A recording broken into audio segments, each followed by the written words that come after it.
La tukthir al-khuruj minal baiti lailan. Jangan sering keluar malam. Ya, keluar malam sekali-kali bolehlah. Tapi kalau diseringkan keluar malam itu membahayakan. Kenapa? Karena Allah Subhanahu wa taala memerintahkan kita berlindung dari malam seperti memerintahkan kita berlindung dari setan. Jadi Allah memerintahkan kita berlindung dari keburukan malam hari persis seperti Allah perintahkan kita berlindung dari setan. Qul a'udzu birabbil falaq min syarri ma khalaq wa min syarri ghasiqin idza waqab. Ghasiq itu artinya malam, waqab ketika menutup. Kenapa demikian? Karena kejahatan di malam hari itu meningkat, terutama kekuatan setan itu meningkat. Makanya lihat, maksiat itu kebanyakan di malam hari. Ada orang di siang hari nggak ada niat maksiat, kalau sudah datang di malam hari keluar tuh keinginan maksiatnya itu. Itu waswas setan tuh. Makanya lihat kok tempat diskotik, peredaran narkoba, miras, perzinahan, dan tempat-tempat maksiat itu semua buka di malam hari. Mau setan manusia, mau setan jin itu semua keluar di malam hari. Mau nyihir orang yang di malam hari. Ya, makanya Nabi Musa pintar cerdik ketika beradu dengan tukang sihir Fir'aun. Nabi Musa tidak mau di malam hari, maunya di waktu duha.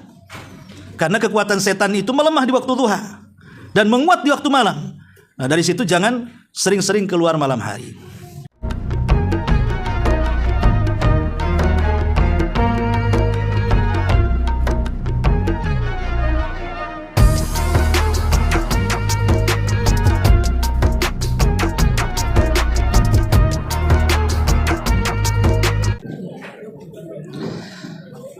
Ya, kita mulai. Bismillahirrahmanirrahim. Assalamualaikum warahmatullahi wabarakatuh.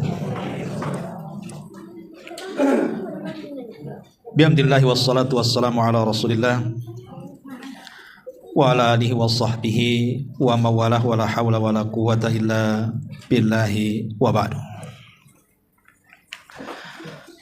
Alhamdulillah, segala puja dan puji hanya milik Allah Jalla fi'ula. Salawat dan juga salam kita hadiahkan kepada Rasul kita Nabi besar Muhammad sallallahu alaihi wa alihi wasallam. Pembahasan di siang hari ini kita akan membahas tentang 10 perkara yang sangat dianjurkan untuk dirutinkan dan 10 perkara yang sebaiknya jangan dibiasakan. Apa saja 10 perkara dari amalan-amalan ibadah yang harus kita rutinkan, dan apa saja 10 perkara kalau bisa jangan dibiasakan. Kita akan membahas poin pertama dulu tanpa muqaddimah karena pembahasannya cukup panjang. Yang pertama adalah az-zikr, berzikir kepada Allah Subhanahu wa taala. Dan itu disyaratkan dalam surah Al-Ahzab ayat 41-42. Ya ayyuhalladzina amanu dzkurullaha dzikran katsira wasabbihuhu bukratan wa asila. Wahai orang-orang yang beriman, berzikirlah kepada Allah dengan zikir yang banyak dan bertasbihlah untuknya pagi dan petang.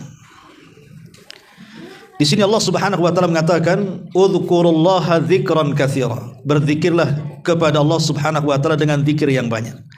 Artinya amalan zikir itu adalah amalan yang sangat dianjurkan untuk terus-menerus kita lakukan. Makanya Abdullah ibn Bushr radhiyallahu an dia menceritakan bahwa ada seorang laki-laki datang menemui Rasul dan mengatakan, "Ya Rasulullah, inna syara'i al-Islam qad kathurat alayya fa akhbirni bi syai'in atashabbathu bihi." Rasul, syariat-syariat Islam ini sudah banyak membebani diriku, maka kabarkan kepadaku sesuatu yang mudah kukerjakan tapi bisa istiqomah dalam perbuatan. Maka Nabi SAW mengatakan, la yazalu lisanuka ratban min dzikrillah. Maka Rasul mengatakan, hendaklah senantiasa lisanmu itu basah dengan zikir kepada Allah Subhanahu wa taala. Dari sini bahwa zikir adalah amalan yang sangat dianjurkan untuk dirutinkan.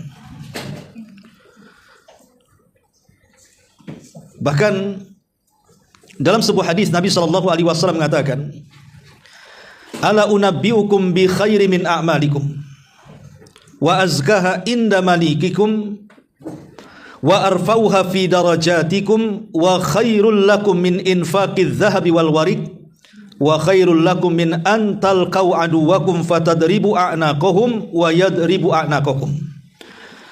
Qalu bala ya Rasulullah. Qala dzikrullahi azza wa jalla. Rawahu Tirmidzi wa sahahahu Albani. Dari Abi Darda radhiyallahu anhu, Nabi SAW bersabda, maukah kuhabarkan kepada kalian amalan yang paling baik yang kalian amalkan? Amalan ini bisa membersihkan dosa-dosa kalian di sisi Allah, bisa mengangkat derajat-derajat kalian di sorga, dan lebih baik dibandingkan infak emas dan perak, bahkan lebih baik dibandingkan Anda berjumpa dengan musuh, Anda membunuh musuh atau Anda dibunuh musuh. Maka Nabi SAW, para sahabat mengatakan, tentu wahai Rasul. Amalan apa itu? Satu amalan diberikan 5 pahala. Satu amalan tapi pahalanya 5. Pertama, amalan yang paling baik. Yang kedua, bisa membersihkan dosa. Yang ketiga, bisa mengangkat derajat di sorga. Yang keempat, lebih baik daripada orang berinfak dengan seluruh emas dan perak. Bahkan yang kelima, lebih baik dibandingkan orang yang mati syahid. Bahkan Nabi SAW mengatakan, amalan itu adalah zikrullahi azza wa jalla, berzikir kepada Allah subhanahu wa ta'ala. Amalan zikir ini adalah amalan yang paling mudah yang dilakukan manusia. Kalau sholat harus ngambil wudu, ada gerakannya. Terkadang waktu-waktu tertentu malas pula kita mendirikannya. Seperti subuh, itu kan malas gitu ya kadang-kadang. Kemudian puasa juga sama, harus berlapar-lapar dulu. Apalagi haji, ngepul dana, belum lagi kemudian capeknya di jalan. Jadi amalan lain itu imma mengerahkan tenaga atau mengerahkan harta atau melibatkan dua-duanya. Tapi zikir itu tidak seperti itu. Cukup digerakkan lisan kita saja, itu sudah amalan yang paling baik. Karena zikir itu bisa dilakukan siapa saja. Orang sehat bisa zikir, orang sakit bisa zikir, anak kecil bisa zikir, orang dewasa, orang tua, laki-laki, perempuan, dalam kondisi apapun, sambil jalan, berdiri di rumah, sambil baringan. Amalan ini paling mudah, tetapi memiliki pahala yang sangat besar. Ini yang pertama. Kemudian yang kedua, amalan yang juga harus dirutinkan adalah dzikru lil mauti, mengingat kematian. Kata Nabi SAW dalam sebuah hadis, aktsiru dzikra hadimil ladat al-mautu. Kata Nabi SAW, perbanyak oleh kalian mengingat kematian. Kata Nabi SAW menyuruh kita untuk banyak mengingat kematian. Kenapa? Karena hadimul ladzat, kematian itu menghancurkan kelezatan orang hidup. Seenak apapun, sebahagia apapun orang hidup itu, kalau sudah mengalami kematian, maka akan terlepas kebahagiaannya. Rumah yang dibangun sak megah-megahnya pun tidak mungkin dihuni lagi. Uang yang dikumpulkan sebanyak-banyak pun tetap menjadi warisan orang-orang setelahnya. Itulah hadimul ladzat. Karena mengingat kematian itu, kalau diingatkan atau yang memikirkannya orang-orang susah, orang-orang fakir, orang-orang miskin, itu akan melapangkan dadanya. Tapi kalau dipikirkan oleh orang-orang yang kaya, yang terfitnah dengan dunia, maka akan menyempitkan dadanya. Jadi kalau orang kaya yang mikir kematian, itu sempit dadanya. Tapi kalau orang miskin yang memikirkannya, lapang tuh dadanya tuh. Kenapa? Karena kalau orang miskin mengingat kematian, dia tidak mungkin akan merenungkan keperitan hidup yang dijalaninya.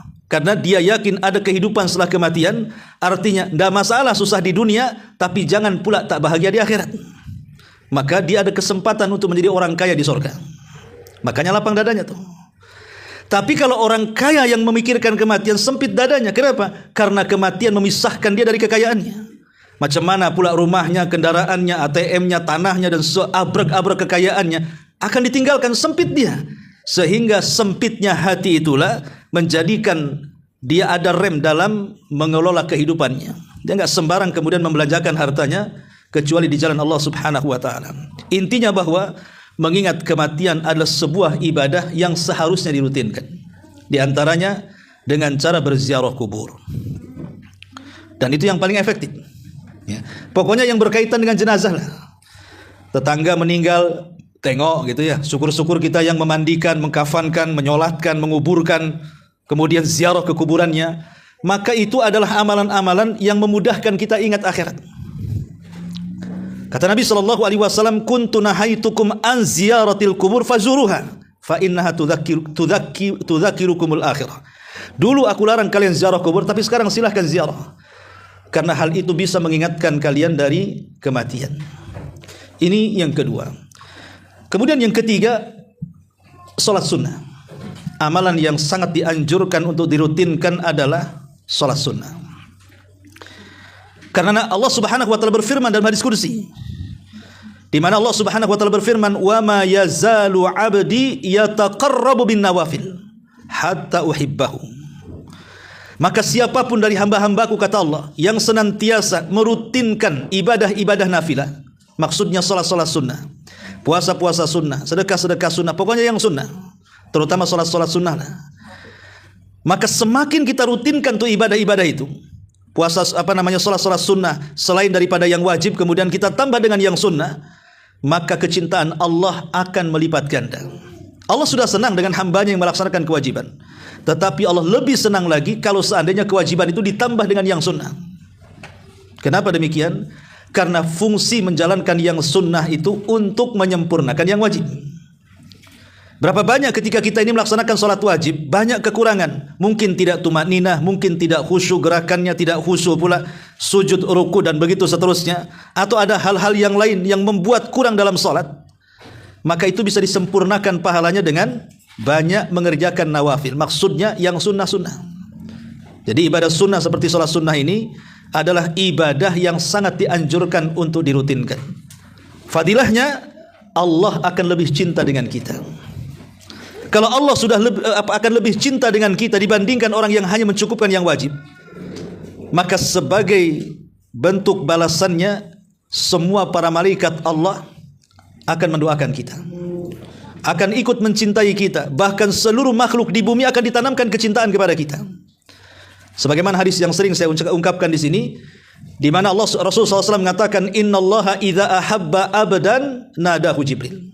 Allah itu kalau sudah suka dengan seorang hamba, maka yang pertama dipanggil siapa? Jibril. Kemudian Allah katakan kepada Jibril, ya Jibril, inni uhibbu fulanan, aku suka tuh dengan si fulan. Fa'ahibbahu, kau juga harus suka. Fa'ahabbahu Jibril, maka Jibril pun ikut suka dengan orang yang Allah sukai. Cukup sampai di sini? Tidak. Maka Jibril akan mengatakan kepada seluruh malaikat Allah yang tidak tahu jumlahnya kecuali Allah, ya malaikat Allah, innallaha ahabba fulanan fa'ahibbuhu. Wahai malaikat-malaikat Allah, dimanapun kalian berada, Allah sudah mencintai fulan, maka kalian harus ikut serta mencintai si fulan. Lihat, bayangkan, kalau Allah sudah suka dan cinta dengan kita, maka akan mengajak para malaikatnya juga suka dengan kita. Kalau para malaikat sudah suka dengan kita, Allah tanamkan kepada penduduk bumi agar suka dengan kita.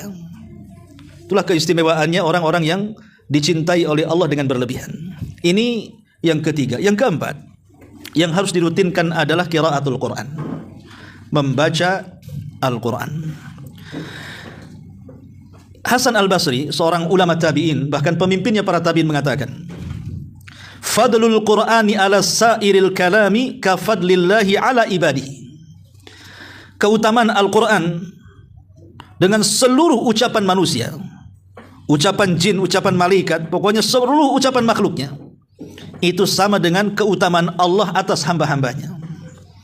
Keutamaan Al-Quran dengan seluruh ucapan, entah ucapan malaikat, entah ucapan jin, entah ucapan manusia, itu sama dengan keutamaan Allah di antara hamba-hambanya. Maka sudah selayaknya seseorang itu merutinkan bacaan Al-Quran. Karena kata Hasan Al-Basri, seperti keutamaan Allah dengan hamba-hambanya. Makanya kenapa tidak ada zikir yang paling afdal dari semua zikir yang diajarkan Rasul kepada kita melebihi zikir dengan membaca Quran. Karena itu seafdal-afdalnya zikir adalah qiraatul Quran, membaca Quran. Karena itu adalah kalam Allah Subhanahu wa taala. Khabbab ibnu Arad radhiyallahu an, dia mengatakan begini, taqarrab ila Allah mastata'ta, mendekatlah kau kepada Allah semampu kamu. fa innaka lan tataqarraba ilaihi bi syai'in ahabba ilaihi min kalami. Karena sesungguhnya engkau tidak mungkin mampu mendekat kepada Allah dengan sesuatu apapun yang lebih dicintai oleh Allah Subhanahu wa taala melebihi mendekatkan diri dengan kalam-kalamnya. Maksudnya dengan bacaan-bacaan Qur'annya. Seolah-olah kata Khabbab bin Arad, kalau kita betul-betul ingin mendekatkan diri sedekat-dekatnya kepada Allah, bacalah Quran. Seolah-olah beliau mengatakan seperti itu. Makanya kemudian Rasul sampai menjanjikan orang-orang yang suka membaca Quran bahwa Al-Quran itu akan menjadi pembela dia pada hari kiamat sebagai bentuk syafaat bagi para pembacanya. Iqra'ul Quran fa innahu ya'ti yaumal qiyamah syafi'an li ashabi. Ini yang keempat. Kemudian yang kelima, ringkas saja, bersedekah. Sedekah adalah amalan yang sangat dianjurkan untuk dirutinkan. Sampai-sampai Allah Subhanahu wa taala mengutus 2 malaikat setiap pagi mendoakan orang-orang yang bersedekah. Jadi malaikat ini setiap pagi mengatakan, ya Allah, siapapun yang bersedekah maka ganti harta mereka. Wa ma anfaqtum min syai'in fahuwa yukhlifu. Dan ingat, apapun yang kita infakkan di jalan Allah pasti Allah akan ganti. Karena Rasul mengatakan ma naqasa min mali sadaqah, tidak mungkin berkurang harta yang disedekahkan. Ketika Allah Subhanahu wa taala mengutus malaikat setiap pagi berdoa bagi orang-orang yang ahli sedekah, menunjukkan sedekah itu amalan yang sangat dianjurkan dirutinkan supaya setiap hari kita mendapatkan doa para malaikat.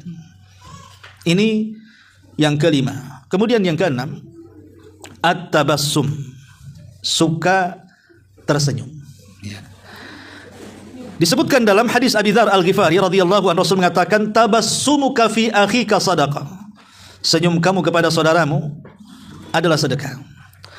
Bahkan Nabi SAW dikisahkan oleh Anas bin Malik radhiyallahu an, Nabi itu adalah orang yang suka tersenyum.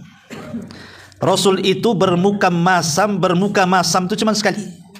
Ya, Rasul itu bermuka masam seumur hidup itu cuma 1 kali. Kapan itu? Saat dia berdakwah di depan orang-orang Quraisy. Jadi dia berdakwah di depan orang-orang Quraisy dengan harapan kalau seandainya para pemimpinnya masuk Islam, maka akan membawa anak buahnya, kabilahnya masuk Islam. Itu harapan Rasul. Memang baik niat Nabi. Cuman masalahnya, di tengah-tengah dia sedang memberikan ceramah di hadapan para pembesar Quraisy, datang pula orang buta. Orang buta datang menemui Rasul mengganggu dakwah Nabi. Ya, nggak bisa disalahkan juga. Abdullah ibn Ummi Maktum kan buta. Dia tidak tahu Rasul sedang berceramah sama siapa. Yang jelas Ibnu Ummi Maktum datang ingin masuk Islam dan tertarik dengan Islam. Maka Nabi SAW ketika dia sedang berceramah di hadapan para pembesar Quraisy, tiba-tiba Ibnu Ummi Maktum datang dan memanggil-manggil dia. Kemudian Nabi SAW melirik dia dan langsung memalingkan wajahnya. Ketika itulah Rasul bermuka masam, seolah-olah, kenapa engkau datang? Ini saya lagi sibuk-sibuknya, kenapa kau datang? Bermuka masam. Kata para ulama, itulah Rasul seumur-umur bermuka masam tuh. Hanya 1 kali dalam kasus Abdullah ibn Ummi Maktum, dan dari situ turun ayat Abasa wa tawalla an ja'ahul a'ma. Surah Abasa turun. Itulah kehebatan Rasul, setiap hari seumur hidupnya tersenyum, hanya sekali bermuka masam. Kita seumur hidupnya bermuka masam, 1 kali pula senyum. Itu pun karena ada niatnya, ada udang di balik batu, senyum ngapain nih, pinjam uang nampaknya nih. Ya. Jadi ini juga yang ke-7, at-tabassum. Kemudian juga yang sangat dianjurkan untuk dirutinkan adalah as-saum, berpuasa. Makanya kenapa puasa itu? Maksudnya selain puasa wajib ya. Sampai aturannya itu macam-macam. Ada yang sifatnya bulanan, ada yang sifatnya pekanan, ada yang sifatnya tahunan. Itu menunjukkan apa? Sangat dianjurkan untuk dirutinkan. Ada yang sifatnya bulanan, ayyamul bid, 3 hari ya. Kalau kita sanggup melebihi 3 hari, ada yang disebut dengan pekanan, 8 hari, Senin Kamis, sebulan 8 kali ya. Oh, sanggup saya lebih daripada 8 kali Ustaz. Ada yang sifatnya 1 hari puasa, 1 hari tidak, harian, sebanyak 15 kali dalam 1 bulan itu. Jadi 3 hari ayyamul bid, 8 hari Senin Kamis, 15 hari puasa Daud. Tapi ada juga yang tahunan. Nah, seperti nanti bulan Dzulhijjah bagi yang tidak wukuf ada namanya puasa Arafah. Nanti di bulan Muharram juga ada namanya Asyura, Tasu'a lagi. Dan begitu seterusnya. Ada puasa mutlak di bulan Sya'ban, ada puasa Syawal 6 hari. Itu menunjukkan kenapa kemudian puasa ini sampai Nabi SAW kemudian membuat kapling-kapling, ada yang harian, ada yang pekanan, ada yang bulanan, ada yang tahunan. ada isyarat di sini bahwa puasa sunnah itu amalan yang sangat dianjurkan untuk dirutinkan. Ini juga luar biasa. Adapun keistimewaan puasa sering saya jelaskan. Kemudian juga amalan yang selanjutnya yang nomor 8 adalah memperbanyak salawat kepada Nabi. Ini amalan yang sangat dianjurkan untuk dirutinkan. Karena ada sebuah hadis ini dari Ubay bin Ka'ab radhiyallahu an. Jadi Ubay bin Ka'ab ini mengatakan, ketika satu hari Nabi SAW apabila telah berlalu 2/3 malam, jadi beliau bangun, kemudian beliau mengatakan, ayyuhan nas, udzukurullaha, ja'atir rajifatu tatbauha radhifah. Kata Nabi SAW apabila berlalu 1/3 malam akhir, maka Rasul mengatakan, berzikirlah kalian kepada Allah, berzikirlah kalian kepada Allah. Kemudian Rasul mengatakan, pasti datang tiupan pertama yang akan diikuti tiupan kedua.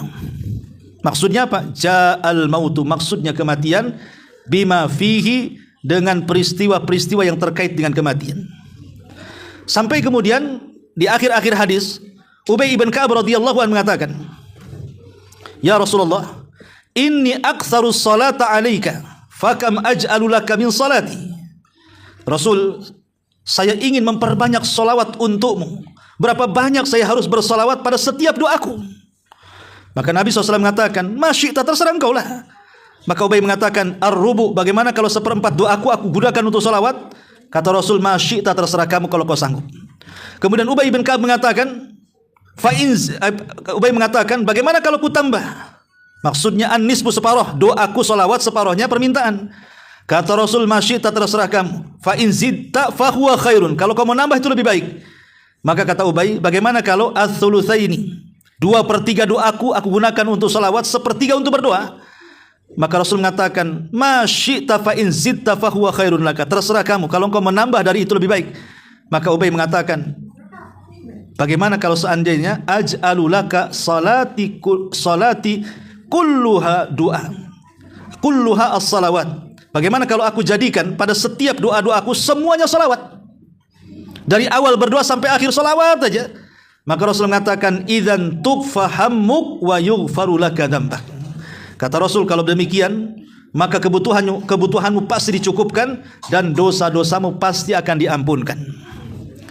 Lihat bagaimana di sini jawaban Nabi kepada siapa? Ubay bin Ka'ab.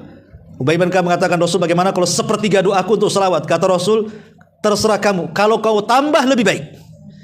Kemudian mengatakan, bagaimana kalau separuh?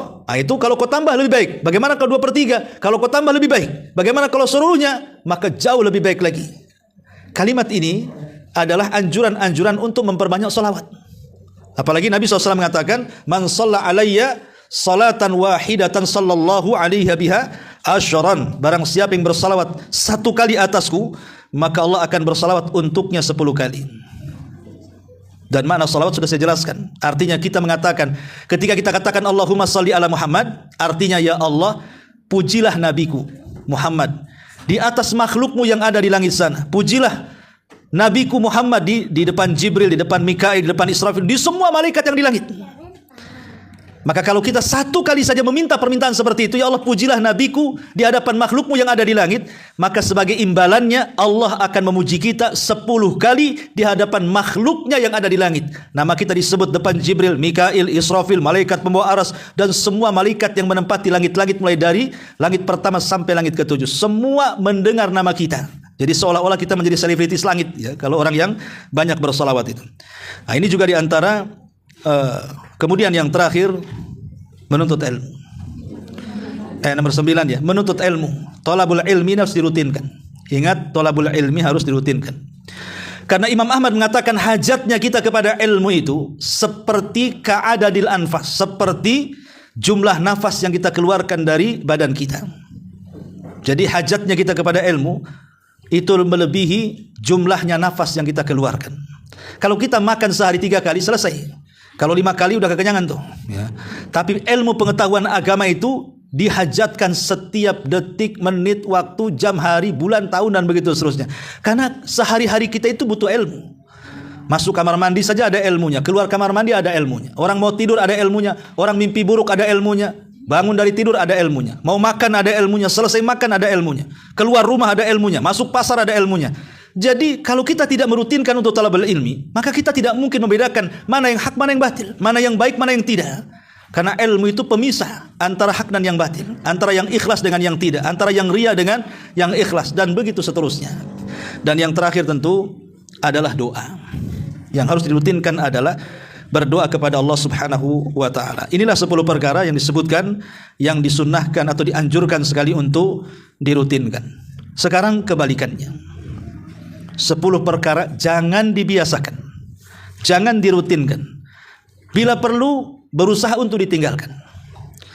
Yang pertama, la tuksir adh-dhahika. Jangan memperbanyak tertawa. Al-Imam Al-Ghazali rahimahullahu taala sampai mengatakan dalam kitabnya Ihya Ulumuddin, kasratul dhahik tumitul qalba. Banyak tertawa itu bisa mematikan hati. Banyak tertawa itu bisa membuat hati kita mati. Yang kemudian pengaruhnya adh-dhahik yadullu 'alal ghaflati 'anil akhirah. Kata beliau, karena banyaknya tertawa itu menunjukkan lalainya kita dari akhirat. Berarti dia tidak pernah ingat akhirat tuh. Sebab kalau seandainya orang ingat akhirat, ingat ada alam barzah, ingat ada alam mahsyar, ingat ada neraka dan sorga, tentu dia tidak akan banyak tertawa. Boleh jadi dia akan banyak menangis. Sebagaimana Nabi SAW mengatakan, "Lau ta'lamuna ma a'lamu la dhahiktum qalilan wa la bakaitum katsira." Kalau kalian tahu apa yang ku tahu, pasti kalian akan banyak menangis dan sedikit tertawa. Karena saking ngerinya ketika Rasul diperlihatkan azab kubur dalam peristiwa Isra Mi'raj itu. Karena banyaknya tertawa itu bisa mematikan hati. Orang dulu kalau tertawa sendiri itu biasanya disebut orang gila. Kalau ada di pinggir jalan gitu kan, ketawa gila tuh biasanya. Nggak pakai baju biasanya. Kalau sekarang hampir semua orang tertawa sendiri kan Bu ya. Hampir semua orang tertawa sendiri. Nengok TikTok, nengok shot, nengok apa kan di situ kan. Nauzubillah coba. Dan dia bisa ketawa kakak dari pagi sampai malam tuh. Nggak berhenti. Ya. Coba sekarang ini justru orang gila yang tidak tertawa, orang waras menggantikannya. Jadi tidak bisa dibedakan mana gila mana waras kalau sekarang ini. Nah ini kan bahaya ya. Nah itulah makanya banyak tertawa itu jangan dirutin. Ya tertawa itu bagus. Untuk kesehatan pun bagus ketawa itu. Tetapi jangan sepanjang waktu tertawa. Ini yang pertama. Kemudian yang kedua, la tukthir al-halifa fil bai'. Jangan suka memperbanyak sumpah dalam jual beli. Rasul mengatakan khairul makan masajiduha wa aswaul makan aswakuha. Kata Rasul, sebaik-baik tempat itu masjid-masjidnya dan seburuk-buruk tempat itu pasar-pasarnya. Jadi pasar itu tempat yang paling buruk. Tapi syaitan pintar sekarang kan, membisikkan kepada syaitan al-ins dengan alasan macam-macam. Sekarang disulap gitu ya, pasar yang tadinya dulu kumuh, malas ke pasar, sekarang orang pengen ke pasar semua karena sudah berubah jadi mall, jadi macam-macam. Bahkan orang masuk mall itu tidak belanja, ngadem. Bahkan kalau sudah masuk kamar WC-nya kan lebih bagus daripada WC di rumah, nggak keluar-keluar tuh. Nauzubillah. Ya. Jadi pasar itu tempat mungkar yang paling banyak.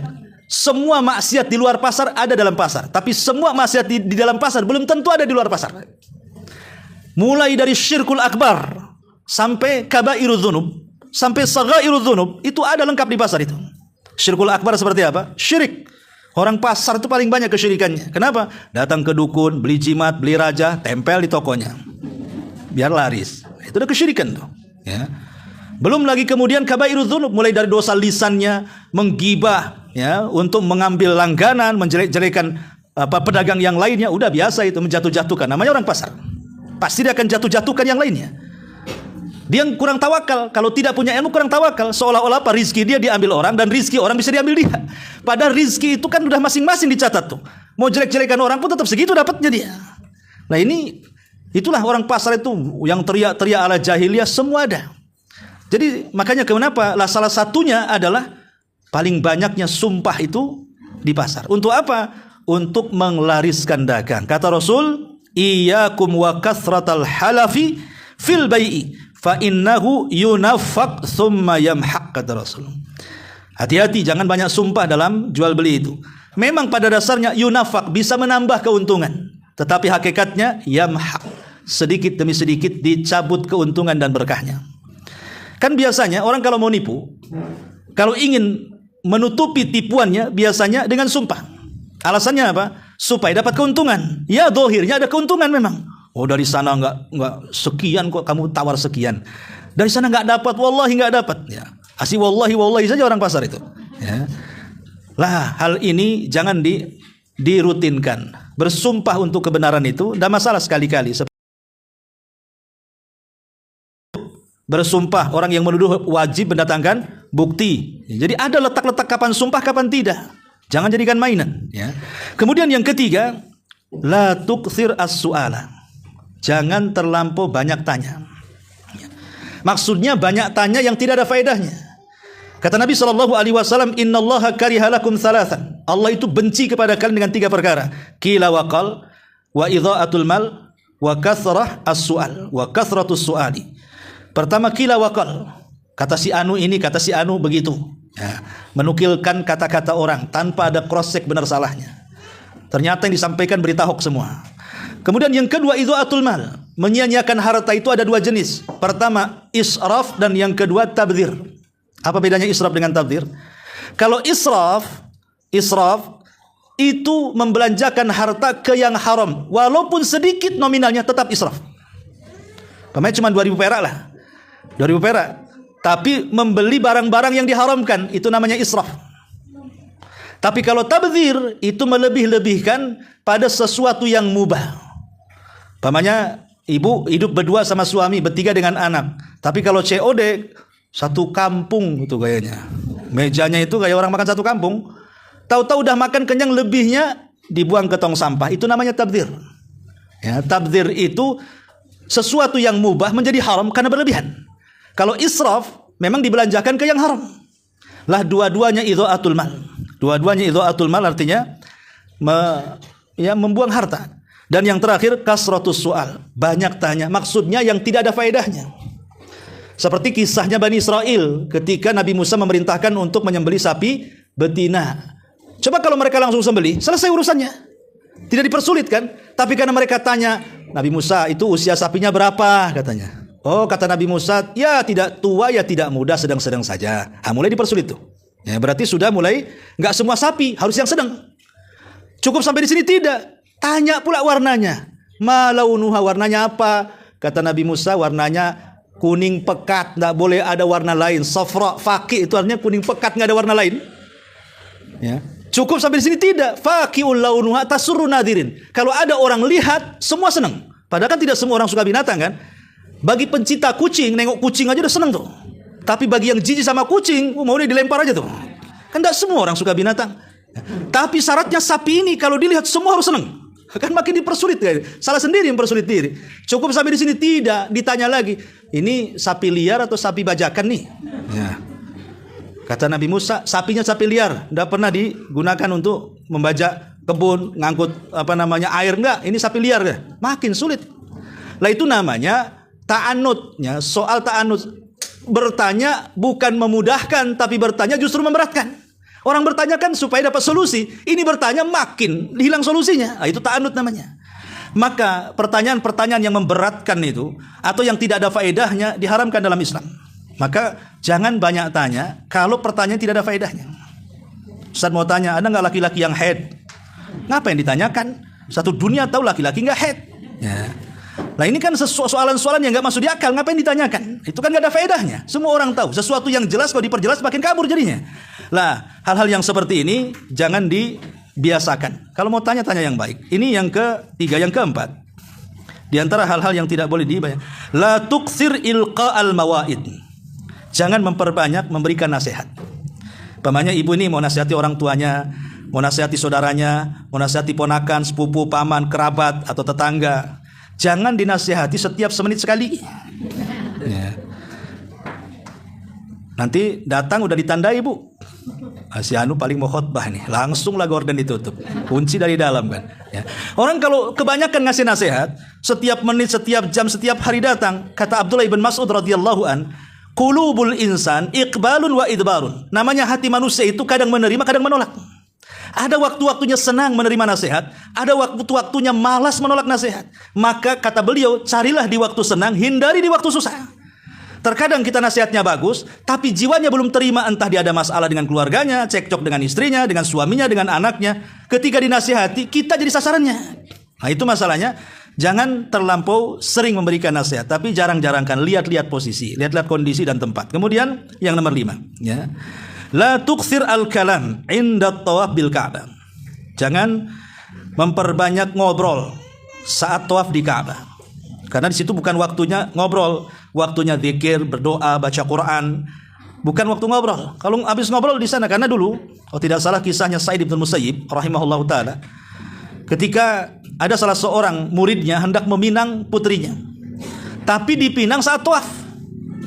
Maka Sa'id bin Musayyib diam, tidak bicara sampai selesai. Baru selesai keluar dari tawaf, keluar dari areal tawaf gitu, baru ditanya, tadi kamu mau hajat apa? Jadi dia pura-pura tidak tahu, karena tahu bahwa di situ itu tempat zikir, doa dan baca Quran, bukan tempatnya ngobrol dan begitu seterusnya. Kemudian yang nomor 6, la tukthir al-khuruj minal baiti lailan. Jangan sering keluar malam. Ya, keluar malam sekali-kali bolehlah. Tapi kalau diseringkan keluar malam itu membahayakan. Kenapa? Karena Allah Subhanahu wa taala memerintahkan kita berlindung dari malam seperti memerintahkan kita berlindung dari setan. Jadi Allah memerintahkan kita berlindung dari keburukan malam hari persis seperti Allah perintahkan kita berlindung dari setan. Qul a'udzu birabbil falaq min syarri ma khalaq wa min syarri ghasiqin idza waqab. Ghasiq itu artinya malam, waqab ketika menutup. Kenapa demikian? Karena kejahatan di malam hari itu meningkat, terutama kekuatan setan itu meningkat. Makanya lihat, maksiat itu kebanyakan di malam hari. Ada orang di siang hari nggak ada niat maksiat, kalau sudah datang di malam hari keluar tuh keinginan maksiatnya itu. Itu waswas setan tuh. Makanya lihat kok tempat diskotik, peredaran narkoba, miras, perzinahan, dan tempat-tempat maksiat itu semua buka di malam hari.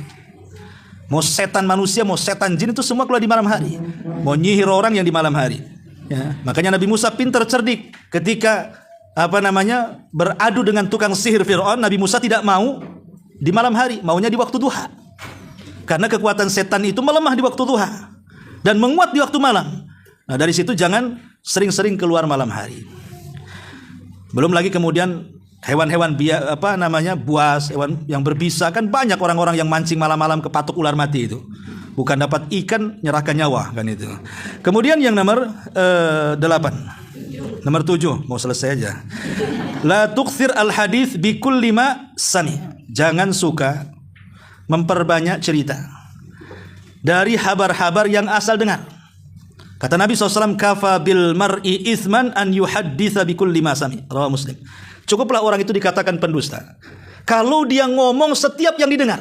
Setiap yang didengar maka dia omongkan. Hari-hari ini kan kita tahu ini zamannya isu ya. Zamannya orang mudah menyebarkan hoax lah. Dan setiap orang pasti pegang handphone, setiap orang pasti nengok YouTube. Terkadang kita ini melihat berita di YouTube langsung dipercaya. Ya, terutama berita-berita luar negeri lah umpamanya. Berita-berita yang kita tidak bisa melihatnya. Ya memang itu globalisasi yang jauh jadi dekat. Tapi kan kenyataan terkadang menyampaikan berita belum tentu dia muslim. Terkadang dia kafir, terkadang dia fasik. Sementara Quran sendiri mengatakan idza ja'akum fasikum binaba'in fatabayyanu. Apabila orang fasik menghabarkan sebuah berita, disuruh cross check dulu. Tidak mentelan begitu. Nah, ini juga penting supaya jangan terjadi fitnah. Ya. Apalagi kalau yang menghabarkan berita itu teman dekat, curhat, dan sudah memberikan amanah. Tolong ya, saya cerita hanya kepada anti saja. Jangan cerita-cerita sama orang. Nah, itu kan sudah ada amanah tuh. Diceritakan. Bahasanya sama.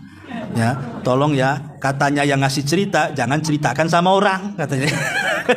Akhirnya satu kampung tahu semua kan. Nah, ini kan masalah ini. Ini kebiasaan emak-emak biasanya. Kalau bapak-bapak jarang kayak gini. Kecuali urusan uang saja, bisnis baru cepat ya kan. Ini juga yang ketujuh. Yang kedelapan, la tukthir min ziyaratis sadiqi. Jangan sering-sering berkunjung ke rumah kawan. Mungkin pertama berkunjung bolehlah mungkin nasi padang keluar, ya kan. Kunjung kedua toples keluar. Kunjung ketiga masih ada teh obeng. Kunjung keempat obengnya aja tehnya nggak ada tuh. Suruh pergi. Gimana orang bosan nasi muka dia aja. Ini orang-orang muka tembok nih kayaknya. Nggak malu sih datang aja. Jadi kata Nabi SAW, zur ghibban tazdad hubban. Berziarahlah jarang-jarang karena itu bisa menumbuhkan kecintaan. Orang yang jarang ketemu sekali ketemu itu wah sudah kayak gimana gitu ya, kayak terbang gitu ngeplay. Tapi orang sering ketemu malas, nengok pun malas. Apalagi tahu ini wataknya suka pinjam uang, makin malas kan itu. Jadi ini juga salah satu kunci memupuk kecintaan adalah dengan menjarangkan ziarah, baik ke keluarga, ke sanak famili, ke kerabat, dijarangkan supaya tumbuh rasa cinta. Kemudian juga yang nomor 9, ya. La tukthir al-istihlak fauqal haddil mu'tad. Jangan memperbanyak hal-hal yang bisa mencelakakan diri sendiri di atas hajat yang dibutuhkan. Contohnya masalah makanan. Masalah makanan. Semua manusia itu butuh makan, butuh minum. Tapi kalau sudah fauqal mu'tad, di atas hajatnya, di atas kebutuhannya, pasti akan mencelakakan badan kita tuh. Makanya kenapa dalam Islam juga memakan, minum itu juga ada aturannya. Kata Nabi SAW, ma mala abnu Adam wi'a asyarra min batni. Tidak ada wadah yang paling buruk yang ada di badan anak Adam itu melebihi perutnya. Kemudian Rasul mengatakan, wa in kana walabud, kalau memang harus kita ini makan banyak, mungkin makanan yang kita akan makan ini memang favoritnya, kesukaan dia, hobi dia, ya. Kalau memang harus gitu makan banyak kan itu hobinya, maka sisakan 1/3 perutnya untuk makan, kata Rasul, sisakan 1/3 perutnya untuk minum, dan sisakan 1/3 perutnya untuk bernafas. Kalau harus makan banyak, ya. Ini enggak, sisa nafasnya enggak ada, ya kan? Semuanya masuk 2/3 minum, 2/3 makan, 1/3-nya minum. Karena sekali makan 3 bakul, gimana orang mau bernafas kan? Ini bukan sehat, malah jadi penyakit. Ya. Makanya kenapa Allah sampai mengatakan kulu washrabu wala tusrifu, makan minum tapi jangan israf, berlebihan. Nah, jadi maksudnya jangan memperbanyak makan atau memperbanyak minum, tapi masukkan sesuai dengan hajat kebutuhan badan. Hajat kebutuhan badan. Makanya kenapa dalam makan minum juga ada aturan seperti tidak boleh makan minum sambil berdiri, kecuali dalam kondisi darurat. Tidak bisa duduk, terpaksalah minum sambil berdiri atau makan sambil berdiri. Tapi dalam kondisi tidak darurat, maka makan minum dengan duduk itu lebih baik dan pasti ada kesehatannya, ya. Dan ini yang nomor 9. Kemudian yang terakhir yang terakhir adalah la tukthir an-nauma wal kalam. Jangan memperbanyak bicara dan tidur. Banyak bicara tentu banyak keplesetnya. Kalau banyak plesetnya banyak dosanya. Kalau banyak dosanya pasti neraka tempatnya. Banyak tidur juga sama, melufutkan semua amal soleh. Bayangkan kalau kita tidur habis subuh, bangun asar, ya kan? Yang harusnya itu mungkin ketika kita terjaga kita bisa zikir, kita bisa baca Quran, kita bisa mengajak orang dari yang mungkar kepada yang ma'ruf. Banyak yang harus kita kerjakan saat terjaga. Tapi kalau orang tidur, apa yang dikerjakan? Ya tidur aja lah, nggak sadar dia. Jadi akan meluputkan banyak waktu. Banyak waktu akan luput. Makanya ya tidur itu ya seperti tidur Nabi lah. Kalau memang ingin tidur Nabi, kalau malam kan Nabi tidur separuh malam. Kalaupun mau ditambah, tambah lagi 1/3 menjadi 2/3. Kalau malam hari Rasul itu tidur separuh malam, bangun. Atau 2/3 malam, tidur 1/3 malam, bangun. Auzid alaih warattilil Qur'ana tartil. Auzid ditambah lagi dari separuh itu, menjadi 2/3 gitu ya. Itu kalau tidurnya Nabi. Ya, dan ingat bahwa banyak tidur itu bisa mematikan hati, kemudian menghilangkan sesuatu yang berharga dalam hidupnya, dan lebih daripada itu dikhawatirkan dia tidak bangun lagi. Tapi banyak orang yang tidur tidak sempat bertobat, kemudian mati sebelum bertobat kepada Allah Azza wa Jalla. Dan bisa ditambah juga la tukthir al-ghadaba. Jangan diperturutkan mudah emosi, mudah marah, ya. Karena ada orang yang perkara kecil saja jadi emosi, jadi marah. Sederhanakan masalah. Ya, karena orang marah itu kaca saja nggak nerima wajah kita tuh. Nengok saja udah kayak setan kan gitu ya. Orang marah itu wajahnya yang cantik jadi jelek, lisannya yang lembut jadi jahat gitu ya. Akan banyak madarat. Makanya Rasul ketika ada seorang sahabat minta wasiat, Rasul berulang-ulang mengatakan la taghdab, faraddada miraran, la taghdab. Wallahu alam. Ini diantara 10 perkara yang hendaklah dirutinkan dan 10 perkara hendaklah jangan dibiasakan. Baik, sebelum saya tutup, kalau ada yang bertanya silakan.